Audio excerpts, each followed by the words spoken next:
এদিকে অনলাইনে টিকিট বিক্রির পরও কালো বাজারি থামেনি। স্টেডিয়াম এলাকায় অতিরিক্ত দামে কিনেছেন দর্শকরা। অসাধু ব্যক্তিদের হাতে দেখা গেছে টিকিটের বান্ডেল। বেশ কয়েকজনকে হাতে নাতে আটকও করেছে আইনশৃঙ্খলা বাহিনী। বিসিবির কেউ এর সঙ্গে জড়িত কিনা সে সন্দেহ টাইগার সমর্থকদের।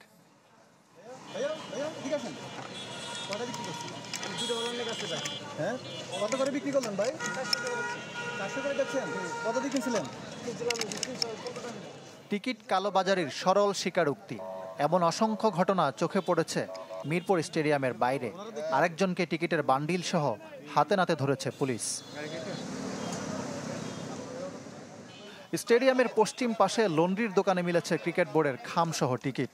বেশ কিছুক্ষণ ধরে দোকানিকে নজরে রেখেছিল পুলিশ। সাত্তার নামের এক ব্যক্তির যোগ সাজসে টিকিট বিক্রি করছিলেন তিনি। পরে দোকানদারকে আটক করা হয়। কালোবাজারে ধরলাম, কালোবাজারে যাতে না হয় সেই লোককে আমরা কাজ করতেছি এবং সিভিল ড্রেসে আমাদের লোক আছে। আমরা পোশাক পরা পেট্রোল টিম আমরা ওকে আটক করতে সক্ষম হয়েছি। বসুন্ধরা ট্যাবলেট এখন আরো উন্নত। এই হট এয়ার থ্রো টপশিট দ্রুত শোষণ করে সোনামণিকে দেয় কোমল অনুভূতি। অনলাইনে টিকিট বিক্রি হলেও বিসিবির খামে কিভাবে এলো সন্দেহ তাই বোর্ডের সাথে জড়িতদের দিকে। দ্বিগুণ তিনগুণ দামে টিকিট কিনে খেলা দেখেছেন বহু সমর্থক। এক একটা 400 টাকার টিকিট 1000 টাকা করে নিছে। মোট 2000 টাকা দুইটা টিকিট নিছে। দুই নম্বর গেটের সামনে থেকে। অন্য থেকে বহুত টিকিট আবার 40-50 টিকিট বিক্রি করছে আমার সামনে। এগুলো কিভাবে হচ্ছে? এগুলো তো আমাদের বিসিবি ব্যবস্থা নিতে হবে, আমাদের আইন আছে। বিসিবির লোকের লগে হাত আছে দালালের সাথে, এই জন্য তারা টিকিট আমগো কাছে বিক্রি করতে আছে 300 টাকার টিকিট 500 টাকা কইরা। প্রথমবারের মতো অনলাইনে শতভাগ টিকিট বিক্রি করেছে বিসিবি।